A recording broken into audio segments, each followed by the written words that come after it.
Hi friends, எல்லாருக்கும் வணக்கம். இன்றைக்கி என்னோட 11 AM ரொட்டீன், ரியலிஸ்டிக் ரொட்டீன் வந்து பார்க்க போகிறோம். இப்போ என்னோட சின்ன பையன் தூங்கிட்டு இருக்கான். ஸோ தூங்கிட்டு இருக்கும்போது கொஞ்சம் லஞ்ச் வேலை முடிச்சிடலாம் அப்படின்னு சொல்லிட்டு இப்போ தான் கிச்சனுக்கு வந்தேன். இன்றைக்கி வந்து லஞ்சுக்கு பார்த்தீங்க அப்படின்னா அரைக்கீரை போட்டு சூப்பரான பருப்பு கூட்டும், அதே மாதிரி வாழைக்காயில் பொடி கறியும் செய்ய போகிறோம். ஸோ அதுக்கு வந்து ப்ரிப்ரேஷன்ஸ்லாம் பண்ணி வச்சிடலாம். ஸோ அரைக்கிற கூட்டுக்கு யூஸ்வலாக நான் சிறுபருப்பு போட்டு செய்வேன். இன்றைக்கி பார்த்தீங்க அப்படின்னா டிஃப்ரெண்ட்டாக துவரம்பருப்பு போட்டு கூட்டு செய்யலாம். இது எங்கள் அம்மா வந்து எப்போதுமே கீரை கூட்டு வந்துட்டு ஒரே மாதிரி இல்லாமல் டிஃப்ரெண்ட்டாக செய்வாங்க. ஸோ நான் எப்போவுமே ட்ரை பண்ணதில்லை. ஸோ இன்றைக்கி வந்து ஃபஸ்ட் டைமாக ட்ரை பண்ணலாம் அப்படின்னு சொல்லிட்டு இன்றைக்கி இருக்கேன். ஸோ அதுக்கு வந்துட்டு இன்றைக்கி 1 கப் அளவு துவரம்பருப்பு எடுத்துக்கலாம். நம்மளெல்லாம் வந்துட்டு ரேஷனில் வாங்குற துவரம்பருப்பு வந்து அவ்வளோவா யூஸ் பண்ண மாட்டேன். ஆனால் இப்போ கொடுக்குற துவரம்பருப்பு பார்த்தீங்க அப்படின்னா ரொம்பவே சூப்பராக இருக்குது. என்ன ஒரு எக்ஸ்ட்ராவாக ஒரு 2-3 விசில் மட்டும் வச்சிட்டோம் அப்படின்னா நல்லா வந்துட்டு குழஞ்சி வந்துடுது. ஸோ இன்றைக்கி வந்துட்டு நான் வந்து துவரம்பருப்பு வந்துட்டு ரேஷன் துவரம்பருப்பு தான் எடுத்திருக்கேன். ஸோ கீரைக்கு தகுந்த மாதிரி எடுத்துக்கலாம். நான் இன்றைக்கி வந்துட்டு ஒரு கட்டில் வந்து பாதி கட்டு வந்து ஆல்ரெடி பொரியல் பண்ணியாச்சு. ஸோ மீதி இருக்க கட்டில் வந்துட்டு இந்த கூட்டு பண்ணிடலாம் அப்படின்ட்டு இருக்கேன். அதுக்கு நான் வந்துட்டு துவரம்பருப்பு எடுத்தாச்சு அளந்து. இப்போ அதை வாஷ் பண்ணிவிட்டு இது ஒரு 3-4 விசில் வந்து வேக வச்சு எடுத்துடலாம். இந்த தடவை கொடுத்த பருப்பு பார்த்தீங்க அப்படின்னா கொஞ்சம் கடலை பருப்பு மாதிரியே நல்லா ரவுண்டாக இருந்துச்சு. நல்லா க்ளீன் பண்ணி சுத்தமாக இருந்துச்சு. அதனால் இதில் வந்து வாங்கி க்ளீன் பண்ண வேண்டிய அவசியம்லாம் இல்லை. போய் தேவையான ஒரு சில பொருட்கள்லாம் கட் பண்ணி எடுத்துகிட்டு வந்துடலாம். எப்பவுமே கூட்டுக்கு வந்துட்டு ஒரு 2-3 பல்லு பூண்டு போட்டு செஞ்சோம் அப்படின்னா நல்லா வாசனையாக இருக்கும். ஸோ அதுக்கு நான் வந்துட்டு பூண்டு உரிச்சிட்ருக்கேன். 2 டேஸாகவே சென்னையில் பார்த்தீங்கன்னா நல்லா மழை பெய்யுது. உங்கள் ஊர்லலாம் மழை எப்படி இருக்குன்னு மறக்காமல் கமெண்ட் செக்ஷனில் கமெண்ட் பண்ணுங்கள். ஸோ மழை பெஞ்சிட்டு இருக்கிறதுனால ரொம்ப லேசியாக இருக்கிற மாதிரி இருக்குது. ஸோ குக்கிங்கும் வந்துட்டு கொஞ்சம் சிம்பிளாக முடிச்சிடலாம் அப்படின்ட்டு. யூஸ்வலாக என் பெரிய பையனுக்கு வந்துட்டு காலையில் லஞ்ச் பேக் பண்ணும் பொழுது கட்டு சாதம் செஞ்சால் செப்பரேட்டாக செய்கிற மாதிரி இருக்கும். மதியம் லஞ்ச் வந்து எங்களுக்கு வேறு ஏதாச்சும் குழம்பு வைக்கிற மாதிரி இருக்கும். இல்லை காலையிலேயே அவனுக்கு சாம்பார், காரக்குழம்பு, ரசம்னு வச்சுட்டா அதுவே நாங்கள் எங்களுக்கும் சேர்த்து செஞ்சிடுறது. இன்றைக்கி வந்து காலையில் கவினுக்கு வந்துட்டு நான் புளி சாதமும் உருளைக்கிழங்கு வறுவல் தான் கொடுத்து விட்டேன். ஸோ அதனால் வந்து இன்றைக்கி மதியம் வந்து கீரை இருந்ததுனால அதில் ஒரு கூட்டு பண்ணிடலான்னு சொல்லிட்டு ரெடி பண்ணிகிட்ருக்கோம்.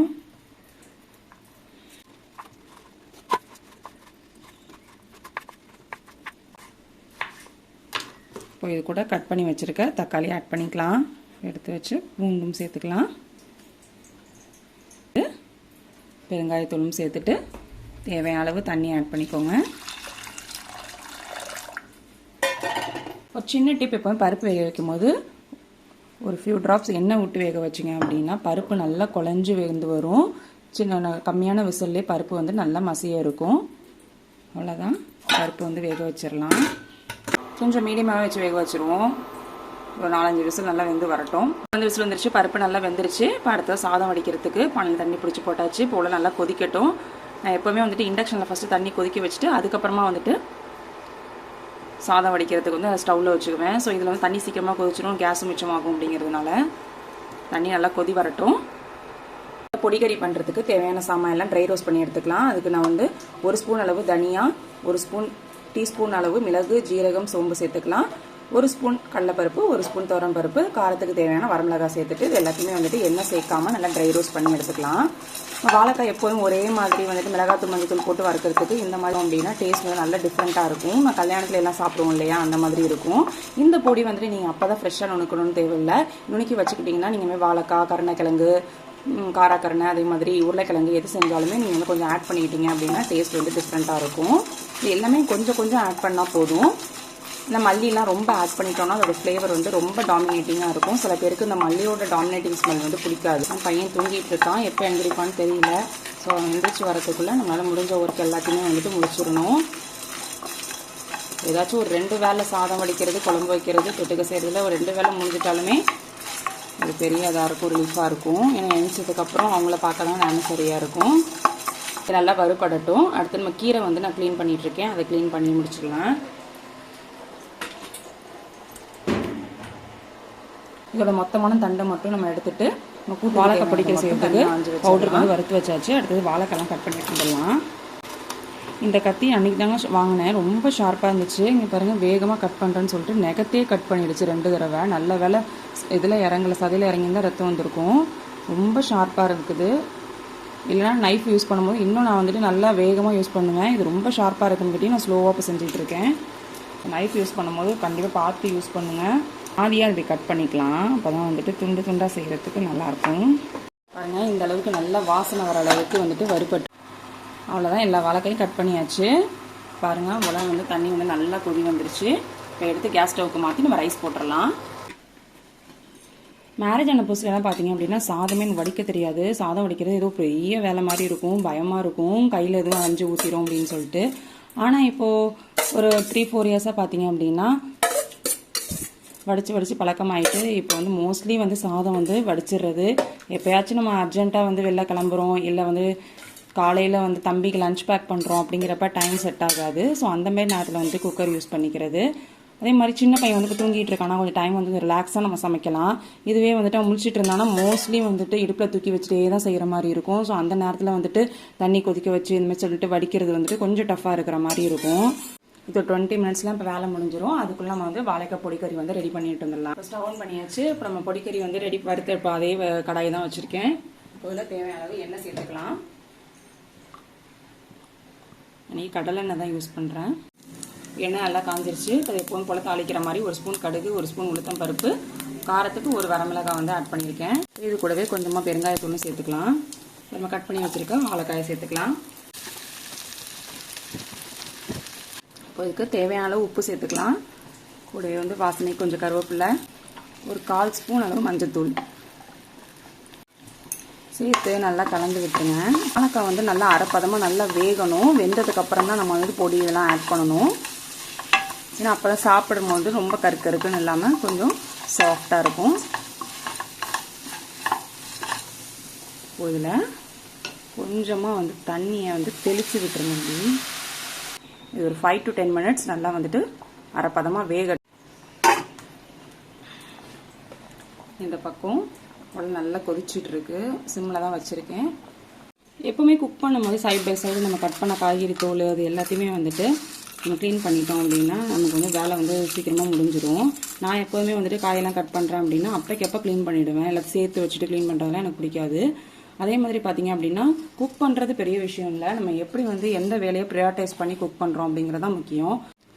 ஸோ ஃபாஸ்ட்டாக குக் பண்ணுறதுக்கு ஒரு சின்ன டிப் என்னென்னு பார்த்தீங்க அப்படின்னா நம்ம நிறைய வேலை செய்யும் போது எந்தெந்த வேலையை நம்ம ஃபஸ்ட்டு வந்து முக்கியத்துவம் கொடுத்து அதை ப்ரையாரிட்டைஸ் பண்ணி பண்ணணும் அப்படிங்கிறத ஃபஸ்ட்டே டிசைட் பண்ணிவிட்டு அந்த வேக வைக்கிற வேலை அந்த மாதிரி இந்த ப்ரீ ப்ரிப்பரேஷன் ஒர்க் இதெல்லாம் வந்து கொஞ்சம் முன்னாடியே பண்ணி வச்சிட்டோம் அப்படின்னா ஃபாஸ்ட்டாக குக் பண்ணிடலாம். கிச்சனில் ரொம்ப நேரம் நம்மளுக்கு வேண்டிய டைம் இருக்காது. இப்போ நான் 11 o'clock வந்தேன் பாருங்கள். இப்போ 11:20 தான் ஆகுது. ரைஸ் வந்து ஒரு சைடு குக் ஆகிட்டு இருக்கு, ஒரு சைடு வந்து வாழைக்காய் ரெடி ஆகிட்டு இருக்கு. இப்போ ரெண்டுமே வந்துட்டு பேரலாக போயிட்டு இருக்கு. இப்போ ரைஸ் முடிஞ்சதுக்கப்புறமா நம்ம கீரை கூட்டு வந்து ரெடி பண்ண ஸ்டார்ட் பண்ணிடலாம். அதுக்குள்ளே அந்த வாழைக்காய் பொடிக்கறிக்கு தேவையான மசாலா வந்து நல்லா ஆறிடுச்சு. இப்போ அந்த மிக்ஸி ஜாரில் சேர்த்துருக்கேன். இதை நல்லா வந்து கிரைண்ட் பண்ணி எடுத்துகிட்டு வந்துடுறேன். அதை வந்து பதமாக வெந்திருக்கு. ரொம்ப விட்டோம் அப்படின்னா அது குழஞ்சு போயிடும். ஸோ அப்போக்கப்போ செக் பண்ணிக்கிட்டே இருக்கணும். ஏன்னா கடை அரிசி அப்படிங்கிறதுனால டக்குன்னு வெந்தாலும் வெந்துடும். இன்னும் கொஞ்சம் நேரம் இருந்தால் போதும். சாதம் வந்து வடிச்சிடலாம். இது ரெடி ஆகிடுச்சு. ஓரளவு இந்த மாதிரி கொரப்பாக அரைச்சி எடுத்துக்கோங்க. இப்போ இதுலேருந்து நம்ம தேவையான அளவு ஆட் பண்ணிக்கலாம். ஜென்டலாக அப்படியே மிக்ஸ் பண்ணி விட்டுருங்க. அப்போ தான் அந்த பொடி வந்து எல்லா இடத்துலையும் படும். நல்லா ஸ்டவ்வை வந்து மீடியமாக வச்சுக்கோங்க. ஏன்னா பொடி சேர்த்ததுக்கப்புறம் ஹை ஃப்ளேமில் இருந்துச்சுன்னா கரிஞ்சு போன ஸ்மெல் வரும். பாருங்கள், நம்ம போட்ட பொடியே வந்துட்டு எல்லா பக்கமும் ஸ்ப்ரெட்டாக இருக்கிறதுனால கரெக்டாக இருக்கும்னு நினைக்கிறேன். அதனால் எக்ஸஸாக வந்துட்டு பொடி தேவைப்படாது. இந்த பொடியை வந்து ஒரு பாக்ஸில் போட்டு ஃப்ரிட்ஜில் ஸ்டோர் பண்ணிக்கிட்டோம் அப்படின்னா நெக்ஸ்ட் டைம் நம்ம ஃப்ரை பண்ணும்போது யூஸ் பண்ணலாம். பொடி கறி இப்போ ஆல்மோஸ்ட் ரெடி ஆகிடுச்சு. லாஸ்ட்டாக இதுக்கு ஒரு சூப்பரான ஒரு இன்க்ரீடியன்ட் ஆட் பண்ண போகிறோம். அதை ஆட் பண்ணால் இன்னும் நல்லா ரிச்சாக நம்ம கல்யாண வீட்டில் சாப்பிட்ற மாதிரி சூப்பராக இருக்கும். அதுக்கு நான் இன்றைக்கி ஒரு 2 ஸ்பூன் அளவு துருவன தேங்காய் சேர்த்துருக்கேன். சேர்த்துட்டு நல்லா வந்து கலந்து விட்டுருங்க. லாஸ்ட்டாக இதில் கொஞ்சமாக கொத்தமல்லி தலை தூவி இறக்கிடலாம். நம்மளுடைய வாழைக்காய் பொடிக்கறி க்ளோஸ்அப்பில் காட்டுறேன் பாருங்கள். சூப்பராக ரெடி ஆகிடுச்சு.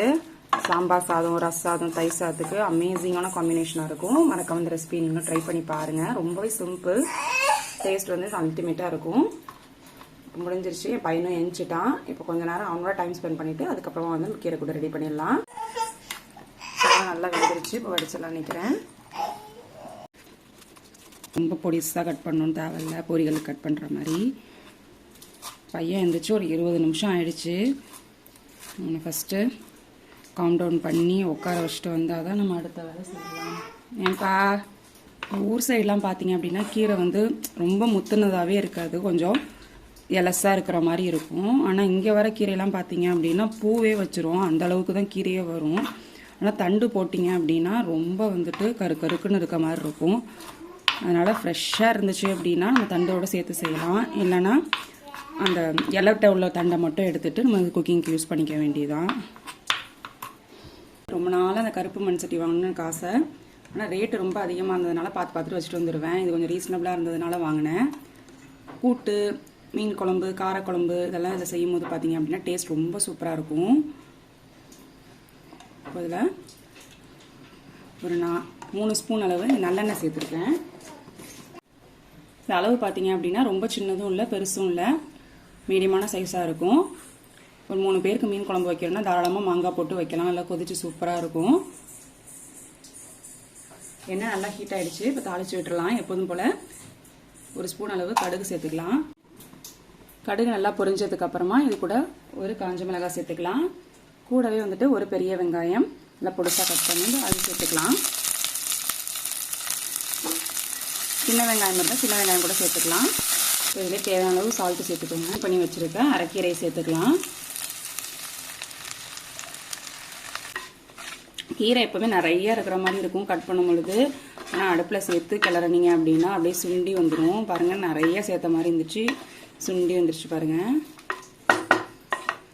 அப்படியே வந்துட்டு நல்லா கலந்து விட்டுட்டு நம்ம வேக வச்சு எடுத்து வச்சுருக்க துவரம் பருப்பு, தக்காளி இதெல்லாத்தையும் ஆட் பண்ணிக்கலாம். இந்த பருப்பு கீரையும் சேர்த்து வேகும் போது பார்த்தீங்க அப்படின்னா நல்ல கமகமன்னு சூப்பராக இருக்கும்.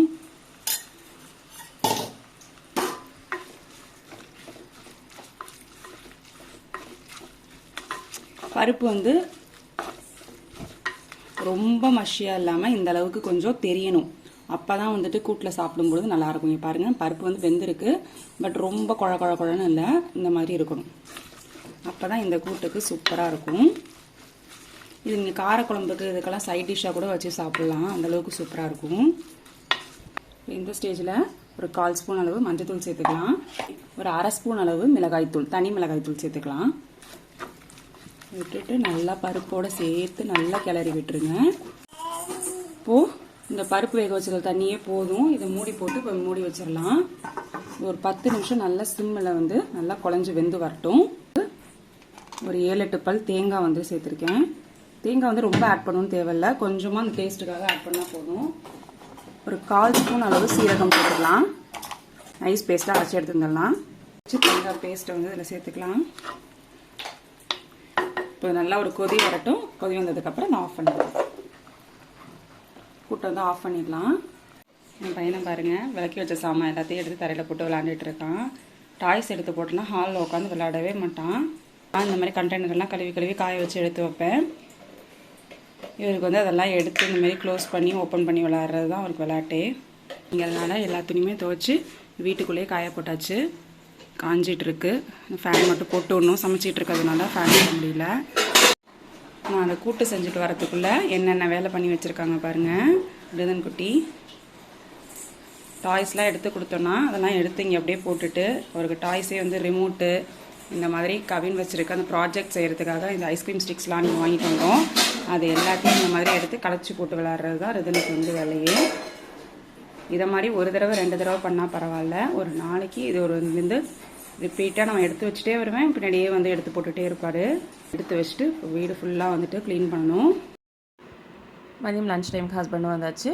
ஸோ அவங்களுக்கும் ரைஸ் போட்டு கொடுத்துட்டு நானும் சாப்பிட ஸ்டார்ட் பண்ணியாச்சு. நல்ல ஹெல்த்தியான ஒரு லன்ச் ரெசிபி இன்றைக்கி. அரைக்கீரை பருப்பு கூட்டும் வாழைக்காய் பொடி கறியும் காம்பினேஷன் ரொம்பவே சூப்பராக இருந்துச்சு. நல்லா இந்த மழை நேரத்துக்கு நல்ல காரசாரமான வாழைக்காய் பொடி கறியோட சாப்பிட்றதுக்கு நீங்களும் இந்த காம்பினேஷனில் ஒரு நாள் வந்து லன்ச் வந்து ட்ரை பண்ணி பாருங்கள். ரொம்பவே சூப்பராக இருக்கும். நல்லா சூடான சாத்தில் கூட்டு போட்டு சாப்பிட்டு பாருங்கள். டேஸ்ட் ரொம்ப சூப்பராக இருக்கும். இந்த வீடியோ உங்களுக்கு பிடிச்சிருந்துச்சுன்னா மறக்காமல் லைக் பண்ணிக்கோங்க, ஷேர் பண்ணிக்கோங்க. நம்ம சேனலை சப்ஸ்கிரைப் பண்ணலாம், மறக்காமல் சப்ஸ்கிரைப் பண்ணிக்கோங்க. கூடவே இருக்க பெல் பட்டனை கிளிக் பண்ணி ஆல்ங்கிற ஆப்ஷனையும் செலக்ட் பண்ணிக்கோங்க. வேறு ஒரு இன்ட்ரெஸ்டிங்கான வீடியோவில் உங்களை மீட் பண்ணுறேன். டேக் கேர், பாய்.